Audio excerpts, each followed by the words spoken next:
Yo, what's up? This is Splendid Radio on PharcydeTV with my co-host, Jeremy Scipio. What's going on, people?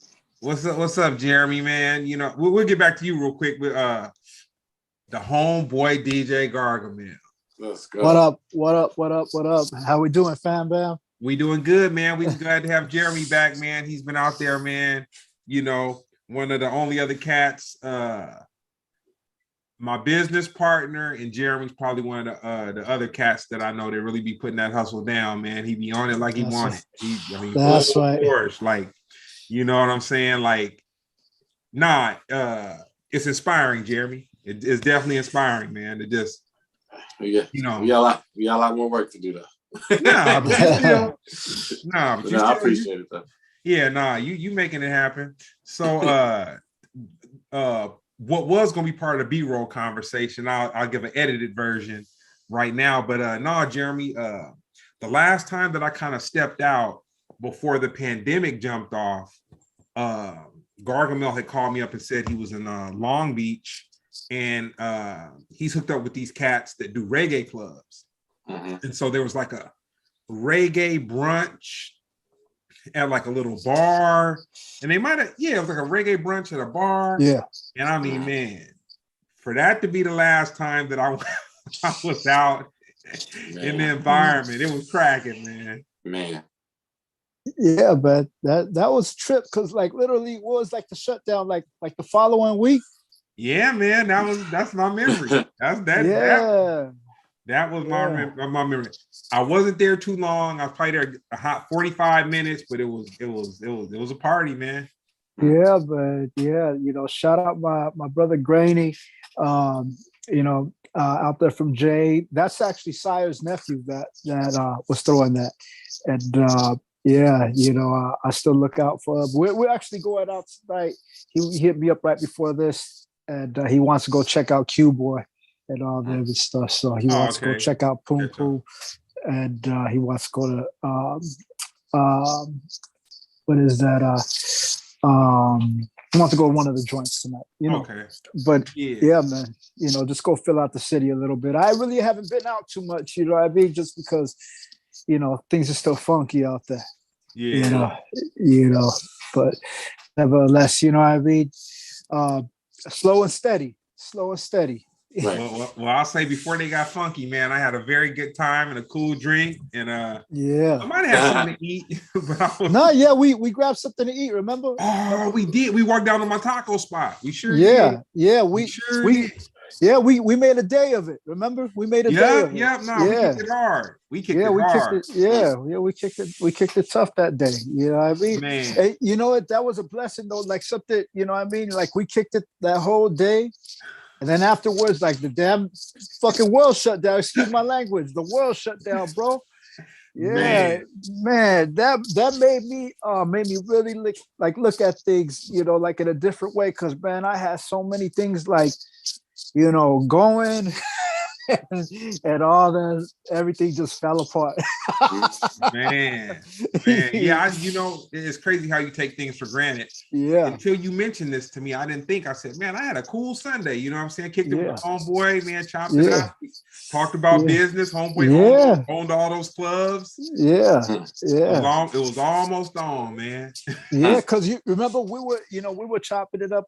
We were brainstorming and throwing ideas, around, because we were about to do some things as well. Yeah. In regards to some entertainment things or whatnot. And man, just things happen out of our control. Everybody's control, really. Yeah. I think I was probably so disgusted that everything went the way it went after we probably had that little hangout and we was talking about the whatnots, that I just forgot the whole day, man. I forgot a lot of things, bro. I forgot a lot of things, but you know what they say, man. Everything happens for a reason. Everything happens for a reason, bro. Everything happens for a reason, and now, like that's why I ain't really necessarily trying to just jump into things, Eddie boy. Man, I'm just trying to move a purpose now. Because we're all a little older now, whatnot. Everything has to have a purpose. Before I would have just been like, yo, let's make it happen, let's make it crack. But now everything has to have a purpose. Nah, that's dope. So nah, man, I like, once again, man, you my homeboy. Yeah, we family. I definitely thought about that Sunday, and yeah, that's real. That just sizzled me out. But away from that, man, what city did you grow up in? So when we grew up out there in the dirt right there, we kind of like grew up in everything right there. But for the most part, I grew up in Watts. I grew up in Watts, but I went to schools out there like in Linwood. I went to like Linwood, Compton, Watts, Southgate. It's pretty much like the same. All those cities right there are pretty much like the size of like Long Beach. So everybody intermingles with everybody out there. But I grew up in Watts right there, pretty much like 2 houses down from the Jordan Downs. And I grew up on a street called Kalmaya right there. My family pretty much migrated out there like in 1920 and whatnot.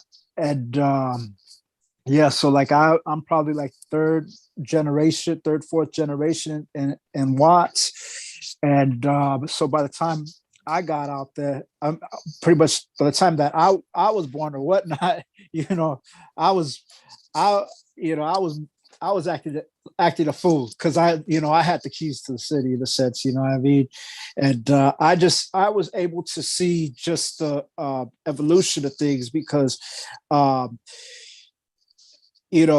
when I was a kid, I got to see the big block letters of graffiti, of gang writing and things like that. Mm-hmm. And then my uncle's generation and all them, like they got to see like the bands coming up and stuff like that, like War was coming up out of Compton and all that stuff like that. You had what's Easy's uncle's band out of Watts, right? Charles Wright, 103rd band, mm-hmm. right there, things like that. But then like in the late 70s, early 80s, you had the DJs coming up and stuff like that. And that's the stuff that kind of like inspired me, and it wasn't even about the money or anything like that, but it was just like the those were the local those were the local hood stars right there at that time. Those were local hood celebrities. And I always tell people, like, I didn't grow up around no like, lawyers or doctors or anything like that. You know what I mean? Like I grew up around dope dealers, gangsters, pips, so like, I mean, so like, when I started to see people like, like Aladdin, Julio G, all those types of people like that, those are the people that made me say like, I want to be like those dudes right there and shit, you know what I mean? And when Aladdin took me under his wing right there, it was really some education because he spoke to me in a language that I could understand, because my family, they taught me all like the streets in regards to like, what's a good way to say it? Like the gang shit, the gang world, but Aladdin taught me like the hustle, and how to survive. And everybody's still there? Oh yeah, I think Jeremy's camera just got a little technical. He'll be back with us. Yeah, but Aladdin taught me. Aladdin taught me everything in regards to, the hustle, the street game or whatnot, because he came up under people like Ice and Ice-T. Yeah, Ice, but also his uncle. They had his uncle used to promote, and they used to promote people like Easy. They used to promote Easy, and when used to come to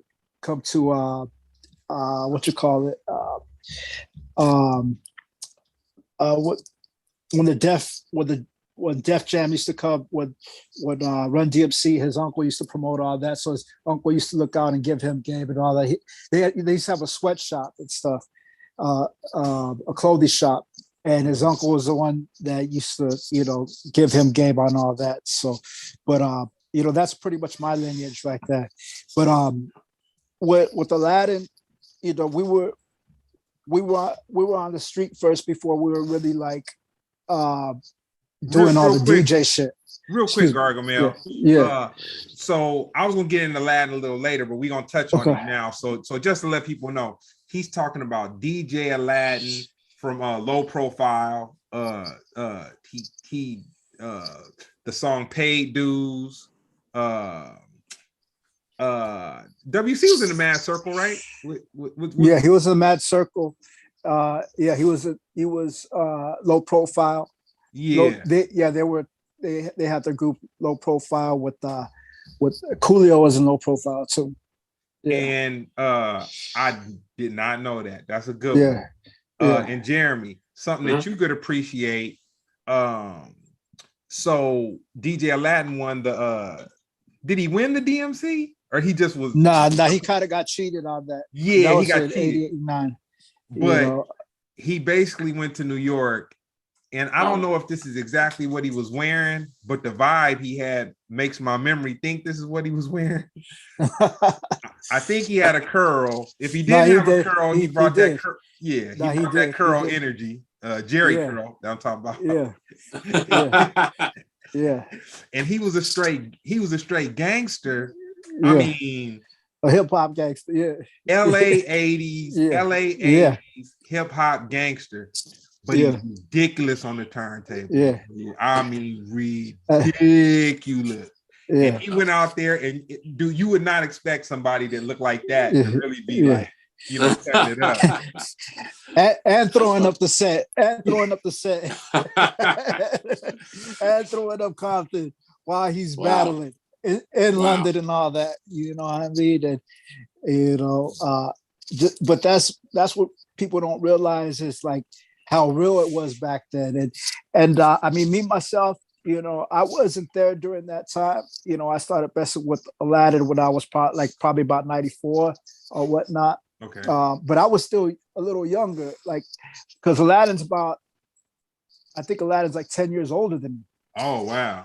Yeah. Aladdin's like 10. So when he took me under his wing, like, we were I was running at a young age with him, so you figure at 89, Aladdin probably was like 17, 18 doing that, so Aladdin started at a young age. So what they say, Aladdin did it all at the age of 16, in the Low Profile song. Yeah. So they were going out to New York at a young age, and he would say that a bunch of hustlers they would fly him out there, so that's the school that we come from. Real quick, what's it?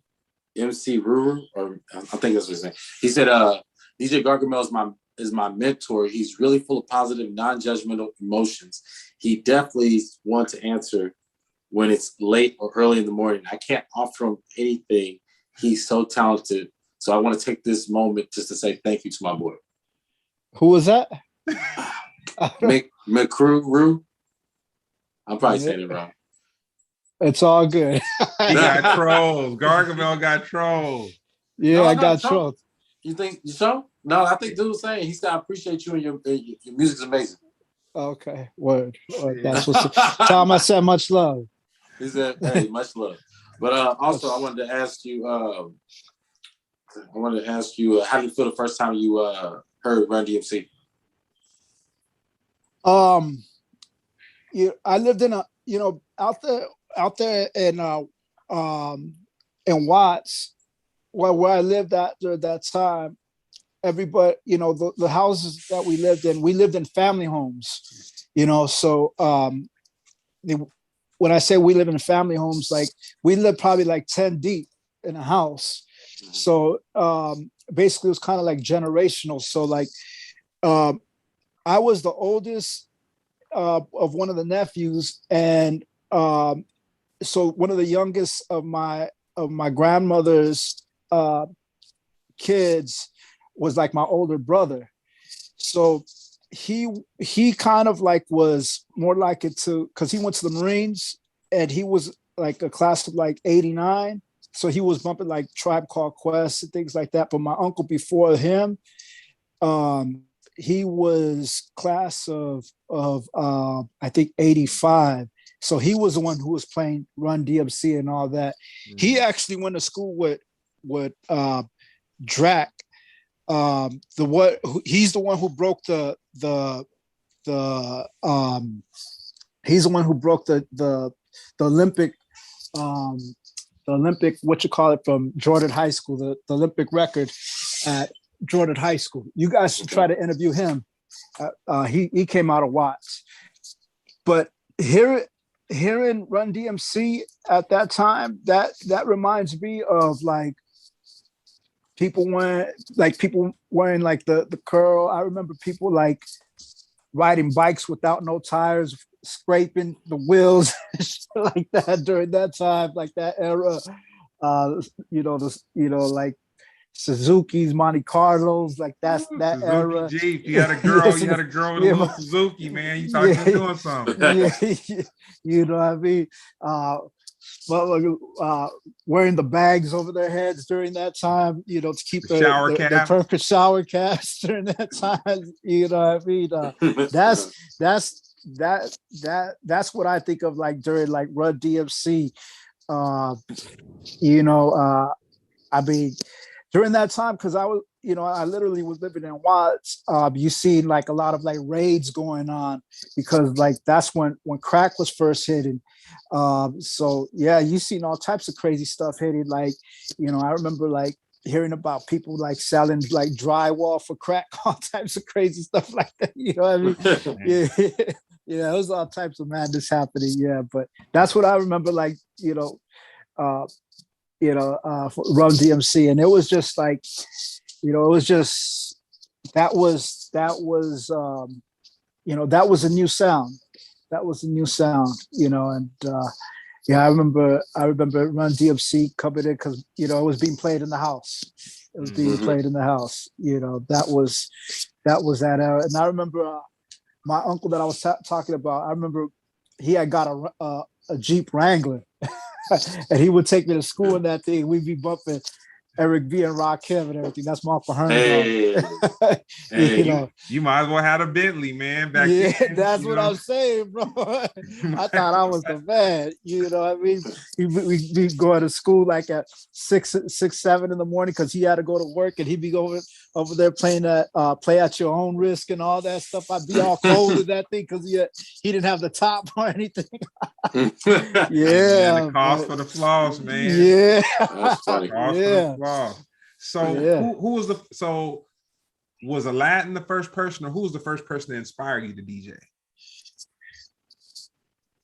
I think it was just like it was everything that was happening in the area. It was everything, because I mean, I literally I was with my grandma when they were filming Colors on the next block on Carocious. That's the scene when Homeboy's selling dope right there. So I mean, it's just the whole energy going on at that time. That's when like K-Days have. It's kind of like what you're talking about with Run DMC. You have LA Dream Team out there from Watts. Everything is happening in that area. During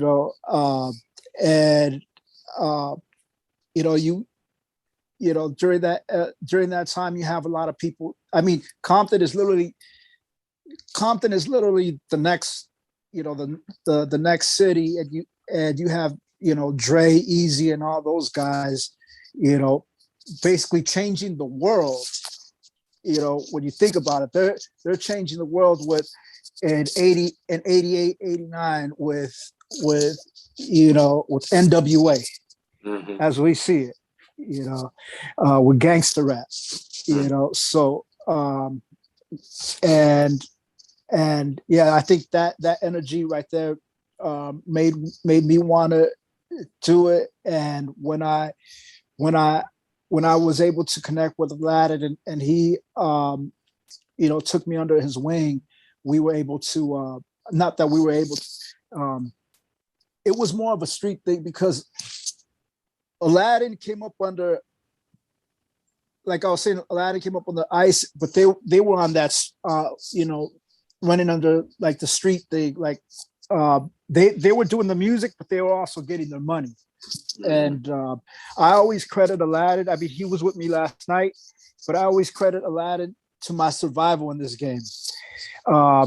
Giving me the rules and the regulations, and just being like, if first, last, don't necessarily like, be chasing these women, get your money and be out, like, and, don't be sticking around, don't be sticking around forever. Just get in and get out, and just be about your money and shit like that, so, and, so there was a lot of principles because I mean, I look at someone like Aladdin and he was producing platinum records when he was 18, 19 years old. He was producing New Jack Hustler and Original Gangster. And I mean, you think about how many records New Jack City sold, etc. So well, you could tell him this, man. The one where he had a couple to drink and DJ Qbert was there, and I was there too. I would say I probably watched it over 50 times, man. Well, let me say this. The game had changed during that time in regards to DJing. Mm-hmm. The game had changed in regards to DJing. A lot of those DJs had lost that street element.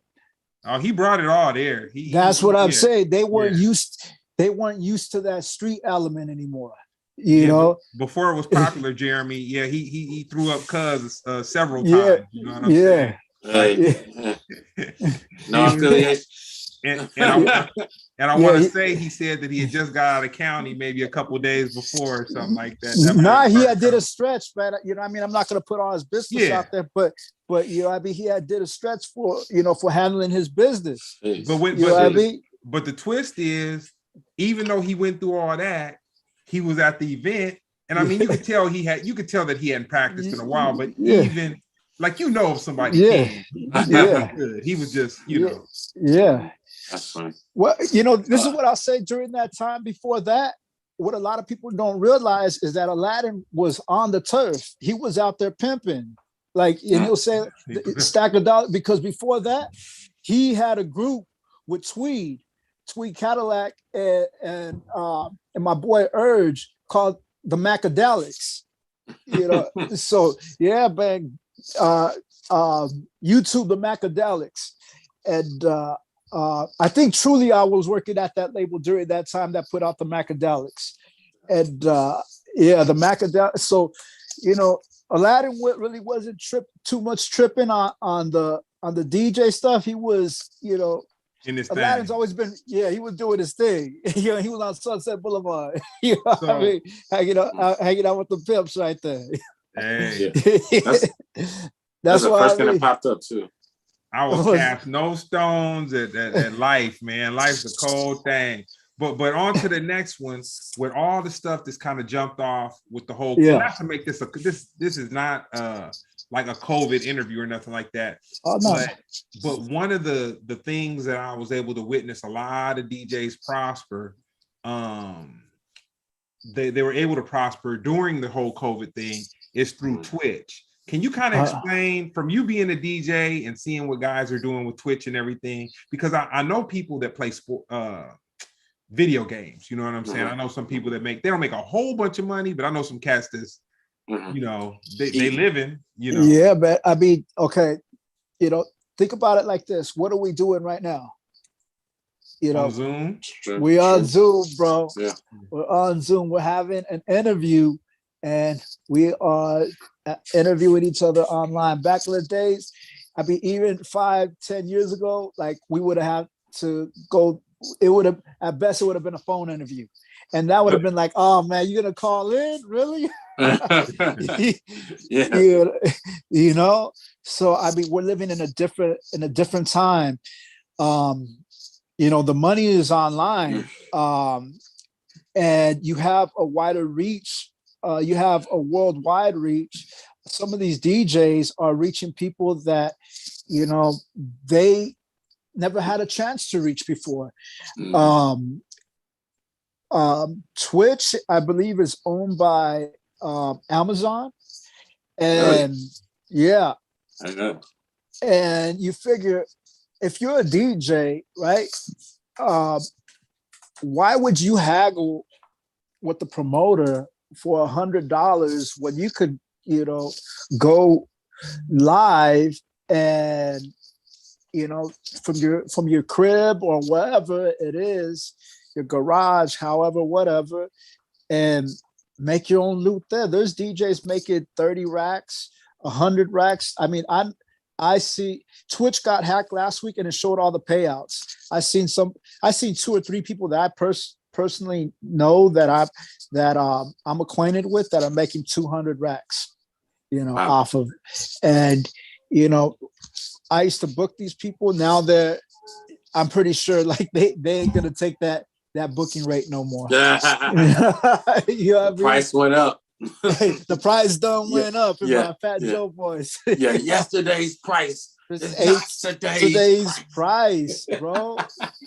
You know what I mean? So it's like, you know, I would encourage anybody that's doing anything that's independent, you know, to do it online. I mean, if you're selling a product, you know, go to, you know, direct to consumer. If you're DJing, you know, you don't necessarily need a club anymore. You know, just make your own club at the crib. Just go, you know, create your own community, create your own audience, and create your own following. You know, and you can get paid off of that. I mean, there's people that are making channels off of YouTube just with the podcast, and they're getting paid $1,500 a month. You know, etc. And I mean, think about it like this: 5 years ago, even 10 years ago, that was unheard of. That was unheard of. So, yeah, just going back to the DJ thing, people getting paid. I think this is just the beginning. I think this is just the beginning of the future. You know, I mean, think about it like this, man. There's girls out there getting paid for the OnlyFans and stuff like that. Like they don't even want to mess with dudes anymore. You know what I mean? Yeah, you right about that.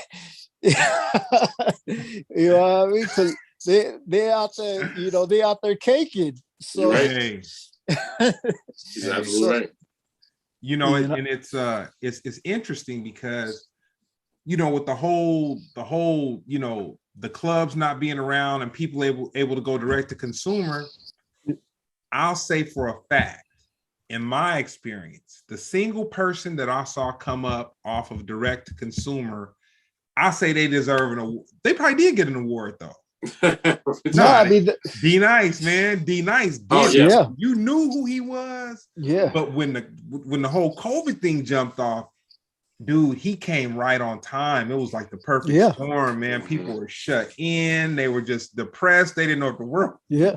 Well, you know what he exposed the most of was that they looked at the internet as a young person's game. You know what I'm saying? But what they try not to acknowledge, and he exposed it, was that majority of the people on the internet are your 40s and 50-year-olds who knew this music.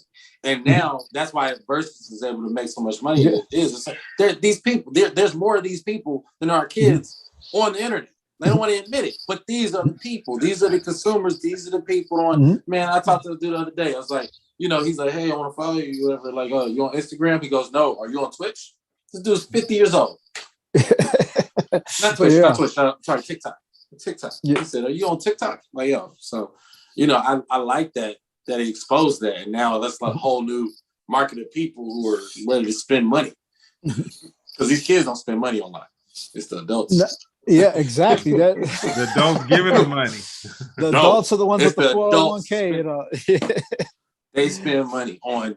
They the ones that don't know how to use stuff and click on ads and pop-ups and get viruses. Yeah. Yeah. It is with the ads. But so question, was it house, dance, music, or hip hop? Everything, brother. Everything. When I first started DJ, I've always loved all, I when I started off as a DJ, I started off as a mobile DJ. So, we played everything. I don't think you necessarily had a choice to play one sort of music back in the day, especially as a mobile DJ. There wasn't, or are you just a hip hop DJ? Are you just a freestyle DJ? Are you just a house DJ? Like, I don't even think that was necessarily even a term yet. Like I think that was just kind of like, are you a Latin DJ? Are you that type of thing? But yeah, no, I play everything. Besides country. A different question. Yeah. Tacked onto that. Where do you believe house music started? I heard there was a debate on that. I didn't know about that. No, Chicago. Chicago. Oh, okay. Yeah, Chicago. Yeah, shout out all my folks out there, Chicago, right there. Terry Hunter, Wayne Williams, Ron Trent, all them. Wow. So, we sticking with the interview, but when I have my folks, my homies on, I gotta bring up a couple of we ain't gonna tell stories all night, but this is a good one. Like, so Gargamel is the cat that would hit me and be like, Greg, I know you don't come out, but Diplo's coming through tonight, man. You might want to be here. You might want to see this. I know you don't want to come out, man. I got you. Just woo. And I'm like, yeah, man. I'm still probably not gonna be there, but whatever. Yeah. But he's that cat. Like he's linked up with some cats. And it's crazy because it's like the clubs that you would be involved in. Like, if mainstream people really knew the guests that you guys would have coming through and all that kind of stuff, I mean, maybe that would blow up the spot and then make it not an exclusive type thing. But man, he'd have some cracking parties. So how did you, because definitely we all know Diplo don't have to come and spin a record for nobody or do nothing like that. So how did you guys end up getting cool with him to the level of where like he would come out and like be part of your parties and all that kind of stuff?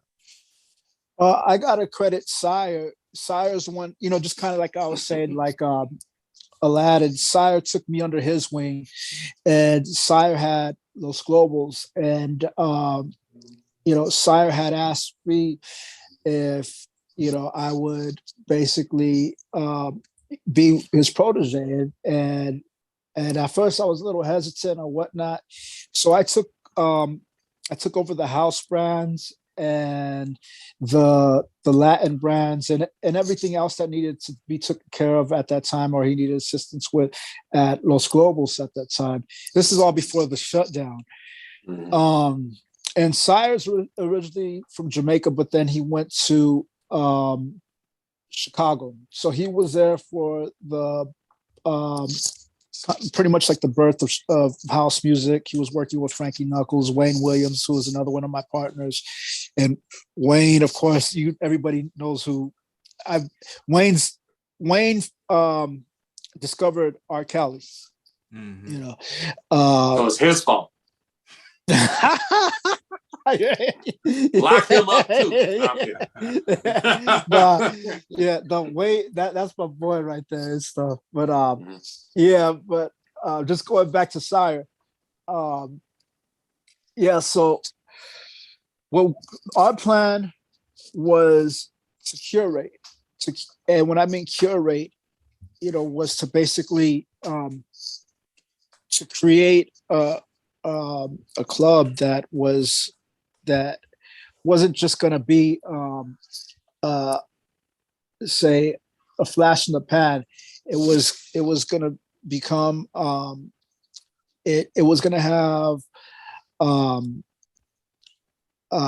content, and not only content, it was going to have substance.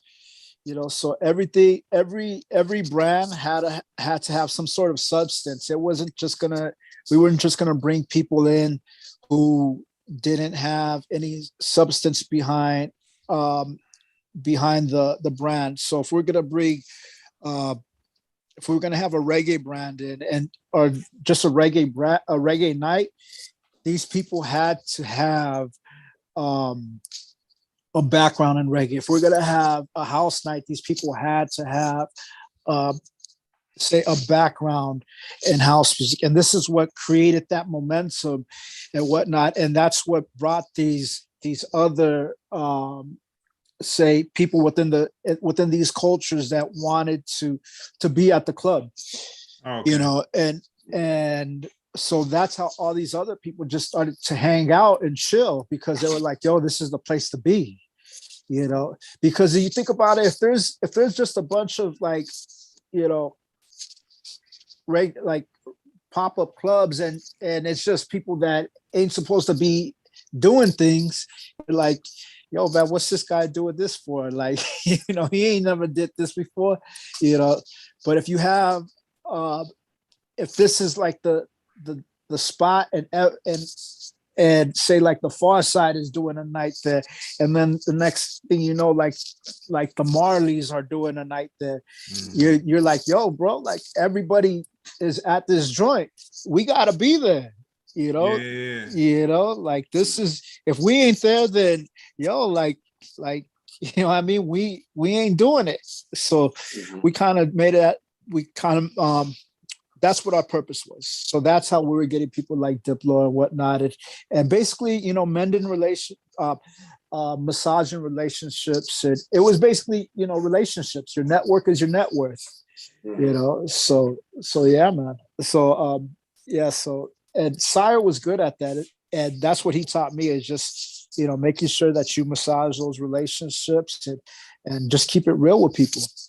Keep it real with people. And that's dope. Yeah, because I because I was like, man, I'm not in you guys' pockets, but I was like, the kind of club it was, Diplo would really have to think you guys were dope and just want to come down and be like, yo, man, like this is where I'm coming. It ain't about it, no price tag on it, no nothing.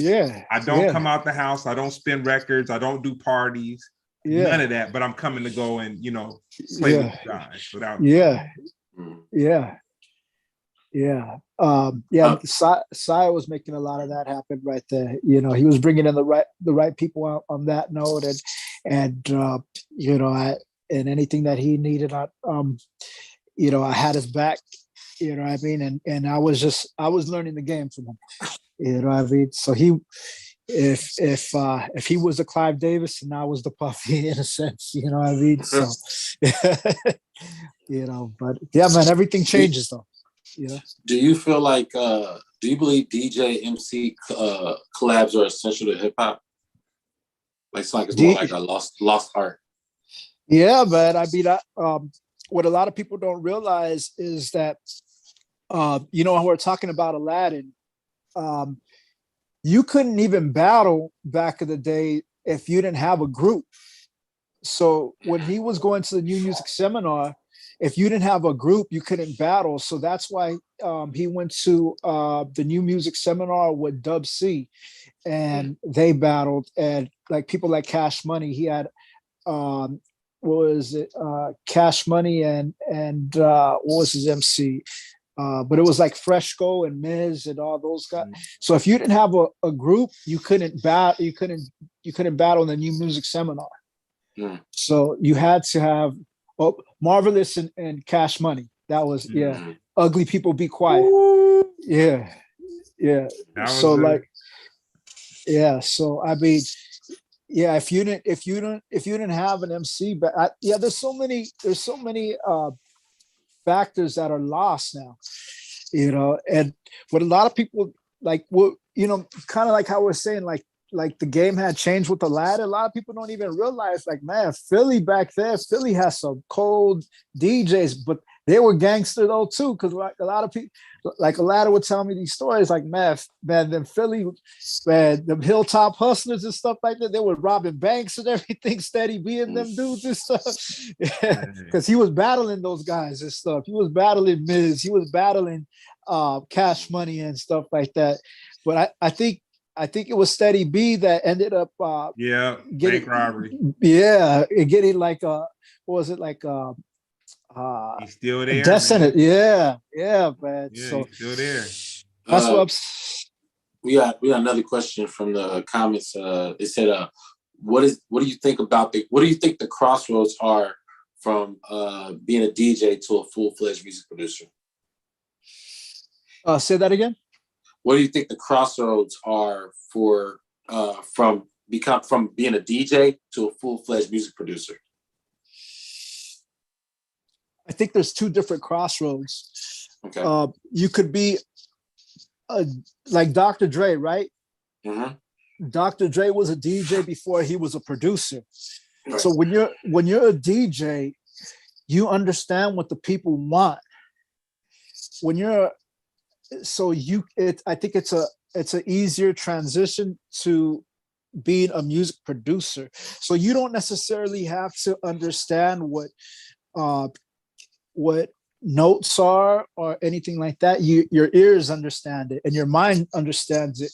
But when you're a producer and you're trying to be a DJ, you understand the notes and things like that, but you might not understand what crowd control is. So sometimes that transition's a little more difficult, to be a producer going into a DJ. So I think being a DJ that transition is easier going into a producer, if that makes sense. So like say like Pete Rock and Marley Marl, they were DJs before they were producers. Muggs, he was a DJ before he was a producer. Aladdin, he was a DJ before he was a producer. Who else was a DJ before they were a producer? I mean, Kenny Dope, Little Louie, they were DJs before they were producers. So tons and tons of people. But if you're a producer, I'm not going to say that you can't be a DJ, but I'm just saying that you have to understand what the people, how to control the people, So because when you're DJing for the people, you have to DJ for the people, not for yourself. So, what DJ collectives are you a part of right now? DJ collectives, man, Overgold. I mean, there's a lot of things that are just loose and stuff like that. Overgold is an umbrella company of everything that I have. I mean, I work with a lot of different people. Me. Yeah. Great. Yeah. Hey, man. Yeah. I get it. No, so like Aladdin and I, we've had something called, Aladdin's part of Overgold, but him and I, we've had a production for 20 plus years called IOP, Institute of Production. Wayne Williams and I, we have a house production called O, and then we have a party called Love Sessions. We have my boy Gutter and some of the partners under Overgo. We have a slipmat company called Chromatic. But as far as DJ, man, I have a bunch. Man, I've been DJing so long. There's things that I was part of back in the day that some people stopped DJing. I've been DJing 30 years, bro. So what's now might not be anymore. You know what I mean? So yeah, man, we're living in a different time. What do you feel like the perfect versus battle would be? Oh man, the perfect versus. The sun versus the moon. Yeah. Son got that all day. That's nuts. Yeah. No, the perfect verses, man. I can't. There's so many different genres. There's so many different eras. That one's kind of hard to call. Like, what about a DJ one? DJ? Yeah. Man, there's so many different eras. Like, one of my favorite battles, they had the Invisible Scratch Pickles versus the X-Men. When they both were at their heights. But that can't happen anymore because Rock Raider isn't here. But yeah, I think that was like in 95, 96. That one was hefty. I mean, if you could get those guys again, but that can't happen anymore. I'll put Premier against anybody.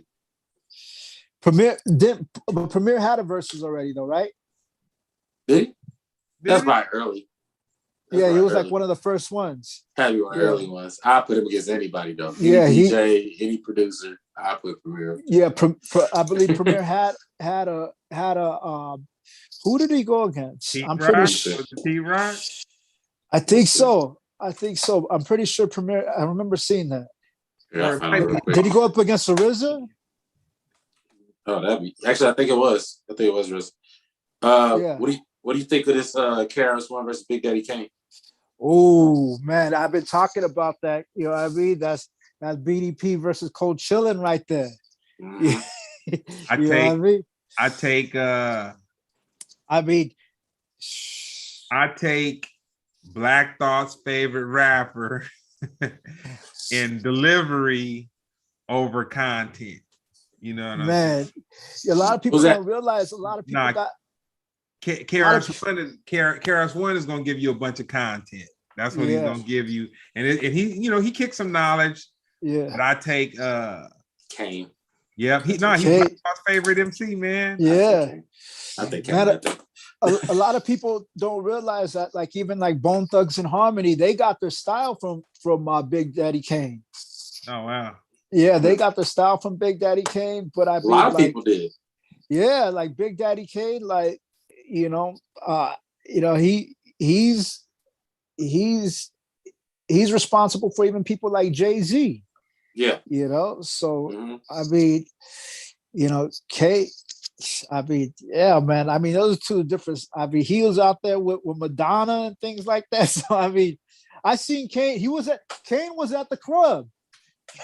Kane was at the club a little before everything shut down.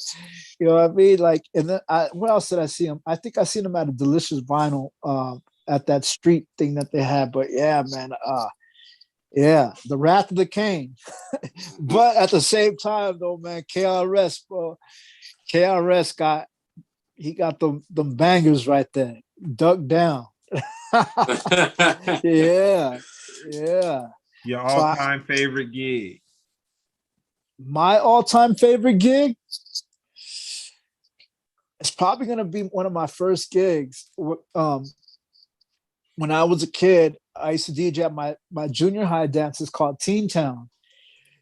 So I used to DJ at the Southgate junior high dances called Teen Town, and they were at Southgate Park at the pool right there. So just DJed with, because you're still fresh and DJing to all your peers and stuff like that. You're still innocent to it, man, and just that feeling. I mean, that was one of my favorite. Yeah, that's probably my favorite gigs ever. Like, I still got people writing in my yearbook, like, "Oh man, you were whack DJ" and stuff like that. Oh, you messed up. Yeah, but those. I think those are my most memorable and favorite gigs, because I remember like playing like my first record and all the kids running in when they opened up the doors, stuff like that. Like, yeah, man, yeah, like, and just getting a chance to get on. You know what I mean? Being like 12 years old at that time and playing some records and stuff like that. So yeah, man, I think those are my favorite gigs. And I played. Go ahead. Oh, okay. You got let's see. What's it? I can't even say this name. Oh, Easy Uno from Inglewood wants to know, what are your top three mixers of all time and why? Oh, shout out Easy. Shout out Emenaito. Hey man, they got a dope club, bro. They're gonna be playing with me at Velorio at the Pico Rivera Sports Arena on the 6th. That's gonna be a dope party.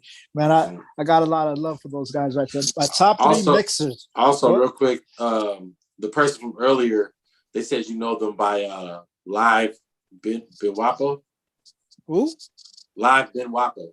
You know? They trolling him, man. He says no troll. You a comedian, Jeremy. You supposed to be knowing this, man. What did he say? What does that mean? Does that mean something? Nah, I think All right. Wait. Go ahead. My top three mixers. Of course, the 05 Pro. Man, I remember when I first got my hands on my first 05 Pro. Oh man, yo, that was like having like a Mustang back in the day, like driving like with a Mustang to school and shit, you know, like a 5.0, like driving to school. I remember when I first got that. Oh man, yo, when I first got my 05 Pro, my Vestex 05 Pro, I think I was like 15. Yeah, and those things were meant because I mean anybody who was DJing at that era knows how hard those things were to just get. So I think the 05 Pro, my second during that time was the 07, which was a Vestex. And I'll say,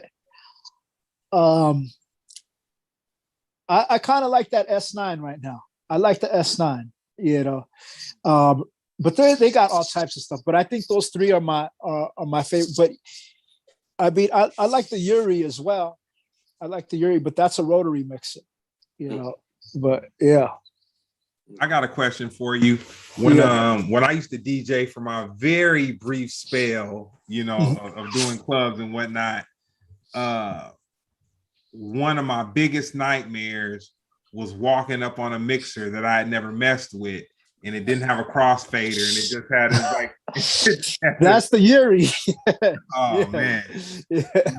Yeah, I was gonna ask you, have you ever spun and you walked up to a mixer and was really like, man, how is this gonna work out? Or just keep it basic, up, down, you know? Man, I've DJed on the jankiest of equipment. And I mean, because you think about it, you know, just growing up in the hood, like we used to, what a lot of people need to realize is like, man, DJ equipment is expensive.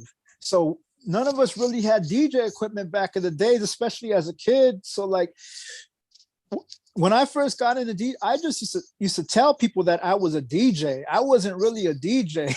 Especially when I was 11, 12 years old. I just had a backpack with records, and you just used to show up, you know, with records to a I would like show up to ditching parties like, yo, let me get on. You know, just buying records like that, you know. So that's like me staying like, you know, going DJing at Teen Town.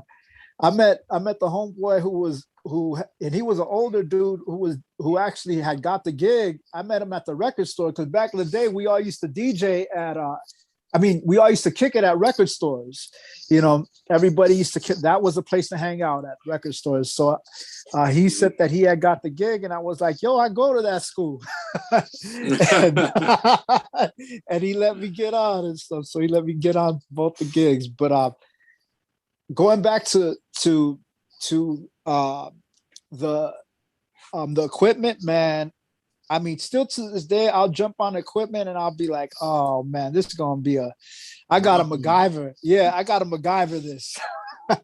I got to MacGyver this situation, because especially when you go into clubs or whatnot, man, people beat equipment up, you know. So you'd be like, oh man, this channel isn't working, this right deck isn't working, this ain't working, you know, this turntable ain't working, you know, this is messed up. And don't mess around and have like a you know, not a sound man or blown out speakers or something, you know. So yeah. What are your top 3 albums? Oh man, that's that. I know. that's a tough one. I mean, I'll just throw some albums that I've always loved. I love the New York Soul album. Yeah. Marvin Gaye, what's going on? Okay. Oh no, I'm gonna take that one back. Here, my dear. Is that the one? Yeah, that's the one where he's in the courthouse, right? I'm not here, sure. My dear. Yeah, here, my dear. But it was yeah. I want to say he's a statue. He wrote that album. He wrote that album. He's the divorce. Alimony. Yeah. Alimony. For the divorce. That's a cold ass album. He put his soul. Yeah, man. That's a cold ass album right there. Yeah. And Hector Lavoe's El Cantante. That's a cold. Hey, they have a movie on that on that dude right there. That's man. I saw it, man. He was heroin addict. I'm gonna tell you something. A dude who hung out with a lot of gangsters put me onto that movie, and he would have been the last person that I would have thought would have pointed out a movie like that. But I think the guy's lifestyle was just so hardcore, being a star, and him just being, and he wasn't a rock star. No. He was a celebrity, but he wasn't a rock star. Yeah. For him to be a celebrity living like that, my boy was like, "Oh man, you got it. He's a gangster, man." Yeah. I mean, but you think about it too, like that. Like you think about it like this. Like even somebody like Marvin Gaye. Yeah. You know what I mean? Like around. Yeah, man. I mean, we get to the top and then we fall the gray set sometimes. And I mean, yeah, man. This game can be rough. This game can be rough, my brother. So that's me and the ladder. We used to go by his parents' house, Marvin Gaye's crib, all the time. I believe it's right. Was it on Main Street? No, it's not on Main Street. It was over there by the freeway. But ladder used to be like, that's where his parents used to be. That's where Marvin Gaye got killed at. And shit. But yeah. But those are my 3 albums for the day.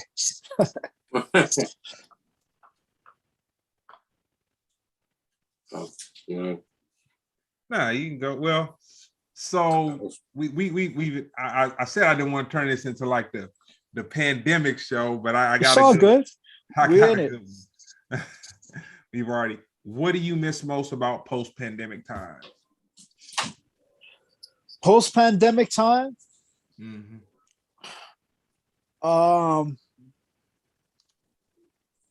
I miss I'm not gonna say people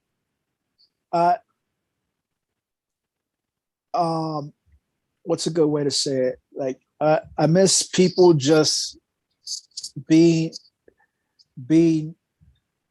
cool. Like I mean, I had to get away because people were it just felt so toxic out here. Like it still feels toxic out here. I think something that's not addressed, and this is just get super deep or just whatever. Yeah. People are angry, man. Yeah. They're angry. They've been angry since it's been taken away from them and all this, that, and the other. And it's kind of like it almost seems like we went from the divisiveness of Trump and like all that stuff to the COVID, and like people are arguing. People are arguing about that. What I'm saying? Yeah. Like I think that's what I miss the most, though, man. Just like people being at peace, someone at peace. You know what I mean? Like, I don't think. Yeah, man, that's what I miss the most, man. Yeah. What do you think of Dave Chappelle's new special? I ain't seen it. I ain't seen it, to be real with you. But I mean, I've been Dave, like, I mean, I'm a fan of Dave's. I'm a fan of Dave's. Yeah. That's politically correct. I mean, hey, man. We live in a world where everybody has, everybody should have an opinion. Okay. You know what I mean? Everybody should have an opinion. You know, like the world is bigger than us. Right. You know what I mean? The world is bigger than us, and it's like, and if we feel that the world revolves around one person, then I mean, hey, you know, we should travel a little more, you know, and get a dose of reality. You know, so that I think that's the problem. So yeah, no, I mean, I side with whatever Dave's. I've been seeing what's happening with Dave, but you know, I side with him. You Well, know what I mean, like, what do you? Oh, go ahead, sir. go ahead. I was gonna say, what do you think about a lot of people wanted to get I don't know, some organization, some black organization, but I've never heard of it. I think it was like Black Coalition, something that wasn't the NAACP. They wanted to remove Dave Chappelle's special from Netflix, so they were advocating for it pretty hard, but they lost. You know, the Netflix president said that, you know, he was defending the right of free speech and saying that you're going to have content to offend people. But I'm saying, like, do you feel like that's like the proper route to go as far as entertainment, or is there things that we shouldn't have removed if enough people complain about it? I mean, you know, not everybody's going to like you. You know, sometimes your own people ain't going to like you. Mm-hmm. You know what I mean? And,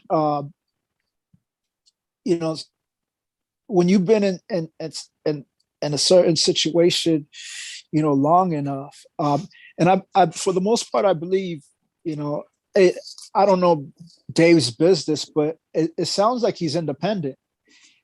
And when I mean independent in regards to his business, so it seems like if Netflix were to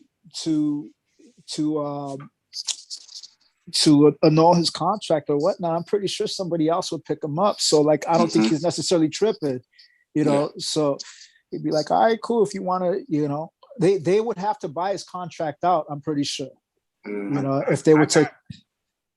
I got something crazier than that, dude. What's there's boards of people that make what you and I probably make a year, a month. Yeah. And they knew all this was going to happen. Oh, and yeah. I would say Netflix was anticipating this happen.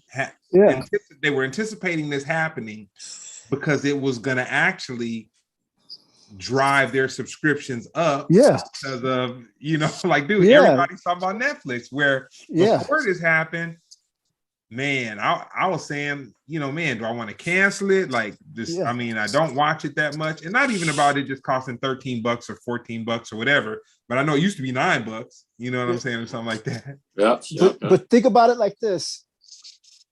You know, think about how much publicity it gave to that special. You know, like, so think about how many people went to actually go see that special now.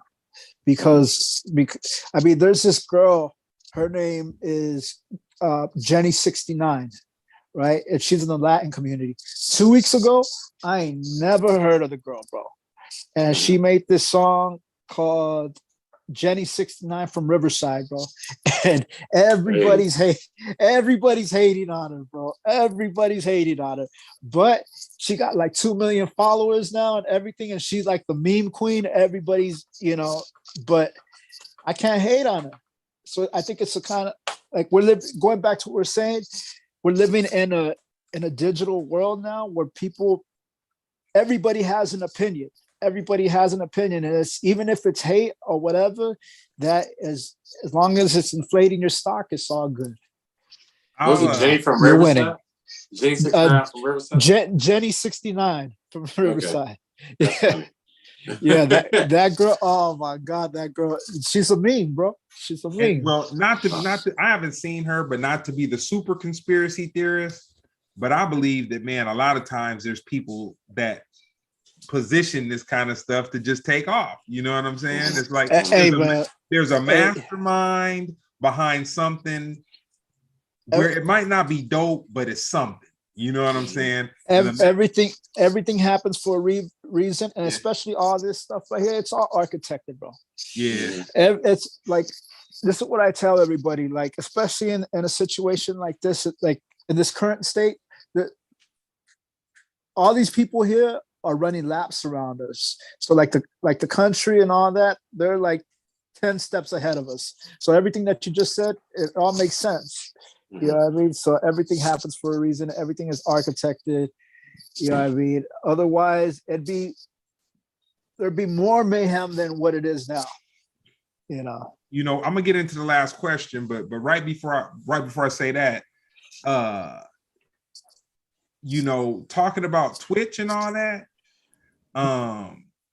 once more corporate money gets into that and those type of platforms, I think like that's going to be the wave. It's kind of like how in the early 2000s, how when Scion came out, they pumped a lot of money into like sub hip hop culture, like dude, they were throwing parties, they were sending people money, they were hiring whoever was the head promoter in whatever city, they were linking up with them and giving them huge budgets for them to spend money. I remember, and do all that, and like, man, Scion is a reputable car. Like, we look at Scion like it's a real, little funny little box at first. You know what I'm saying? Yeah. And now we look at it like, okay, they have some, some nicer cars, but I'll leave everything with this last question.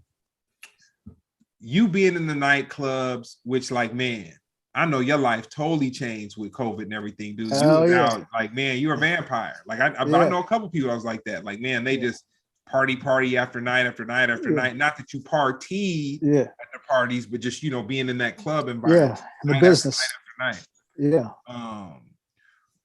What do you see the progression of social interaction in the next 2 years?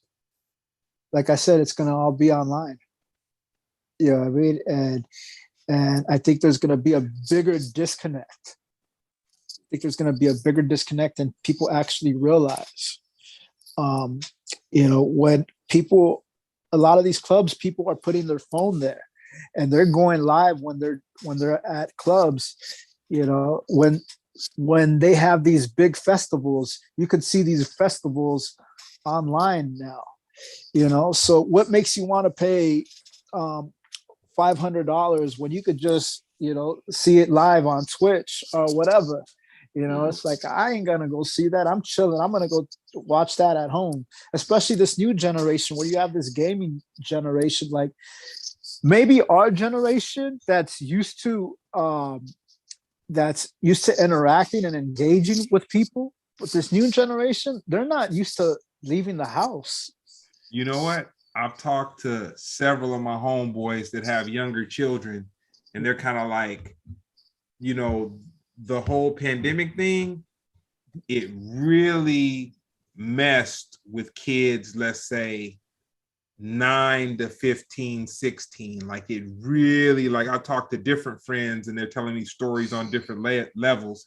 And I'm like, man, like I had one, but so two of my homeboys that have sons were kind of like, man, they can't really go and hang out with their friends. So they're just playing video games. And like, that's their communicating with, you know what I'm saying? That sounds like heaven to me when I was a kid.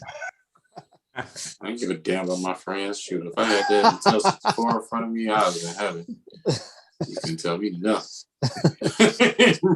I talk to you on the phone, dog. I just imagine that, like that night you supposed to do the homework and you ain't do it and you had to go to school and it was like school's canceled. Like, why? Because of COVID. It's like, oh man, it's like, I know that's crazy. Like, yeah, it's my lucky day. And then it'd be like 6 months later, still not in school. It was fun at first. Yeah. Well, no, man, good looking out. You got anybody you want to shout out, Gargamel? Anything you want to promote? Man, I want to shout out Chromatic, Overgold, and Menaito in the house. Everybody go check out their joint. They play every Sunday at La Cita out there in downtown. They got a dope joint. They're the new wave coming up. Pharcyde family, of course. Chromatic family. Masters at Work family. Chosen Few out there, Chicago. sire out there in Ethiopia right now.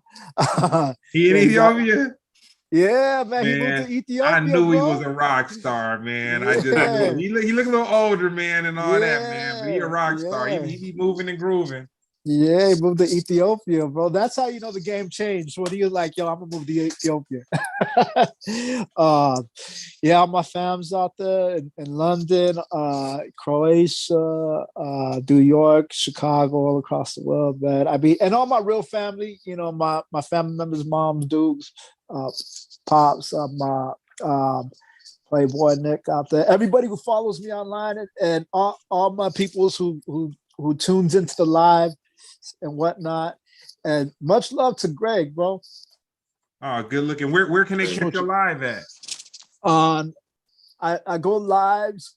I go live on my Instagram 3 times a week. On Wednesday, I do this thing called Code of the Streets, where I do all my hip hop turntable stuff, and I do that at 7, 8 o'clock. Thursday, I do this thing called the late night hype from 11 to like 3 in the morning. So that's all my late night joints, and I play house music. And then Friday, I do Friday flashbacks. So that's all flashback joints, anywhere from 70s, 80s, and 90s, and you know, and anything flashback. And I do that about 10 o'clock, you know, and unless I got a gig or whatnot. And yeah, man, and just respect to everybody, you know, all the comrades and all the players, all the hustlers. Hey. You know what I mean? All the dime pieces out there, you know what I mean? You know, so all the beautiful people all across the world. Wow. Yeah. And you, Jeremy, man, you've been out there, man, hella working, man, putting it down. What you got? Anything you want to shout out? Anything you got coming up? Something we need to check out? Yeah, I'm at this place called Cityscape. Hold on real quick. I'm gonna get an address for you real quick. Cityscape, I think it's in Echo Park. It's an outside venue, COVID safe. Yeah, it should be packed. It's one of the best shows I ever did in LA. And I'm not just saying that. I'm actually lucky to be back on it. I've been on it twice before. But other than that, you just have to check out my schedule. I've been traveling like these. Literally, this week I was in Chicago, Michigan, Ohio, and Kentucky. So yeah. Oh man, crazy. You out there, bro? Yeah. That's where I get the bread. That's how I pay my rent. So I had to get out. Yeah. But hold on, man. I'm gonna get to. All right, ain't gonna happen fast enough. Anyway, go to my IG. You can find it. It's gonna be dope. That's it. Cityscape. That's what it's called. So, well, no, man. I want to thank you, Gargamel, for definitely coming in and getting candid with us. And it was cool to have Jeremy back. So that's